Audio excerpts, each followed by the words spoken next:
I was working in healthcare. My boss was a doctor. There was a lot of doctors, and it was like 98% men. I was the only woman. I was young, and I was a director. He was a vice president, so I was kind of up on the ladder. We had a lot of respect for each other, but we were having a heated argument. And at the time, I was working with a speech coach, and he told me to always, whenever you're in an argument, whenever you're going down a slippery slope, to open up your palms. Open up your palms. Energetically, everything is energy. Energetically, when you open up your palms, it just automatically opens up your heart. It opens up their heart. It opens the energy.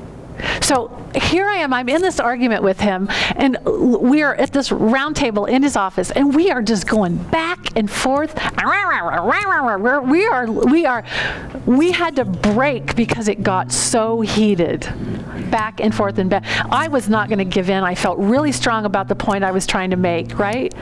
And he was too. He was digging in, and he was sitting. What was so fascinating, he was sitting with his arms. I can't do it without being on a table, but he's literally like this, like protecting his heart, protecting his stance and his position, right, at the table.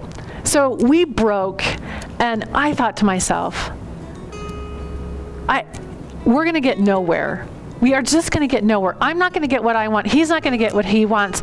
He doesn't know how to have these conversations, and I do, right? I know how to have them. And so I dropped my whole agenda. I dropped, me making my point and holding my ground. And I walked in there, and the second round, right? I walked in there, and I sat down, and I sat underneath the table. And I put my arms up like this, so he couldn't see me, because I felt really weird. I thought, if he sees me doing this, he's going to think I'm like a witch doctor or something. So I'm at the table, and I have my hands like this, right? Suddenly, and I just stopped talking. And one arm came down. I couldn't believe it. And then another arm came down on the table, open. I couldn't believe it. The entire conversation shifted completely in seconds. In seconds. I was so dumbfounded. I wasn't even sure, because I'm having this observation in my head. I'm listening to him. I'm talking. I'm hearing the conversation completely change. He's opening up. I'm opening up. Suddenly, we come up with a solution that both of us were happy about.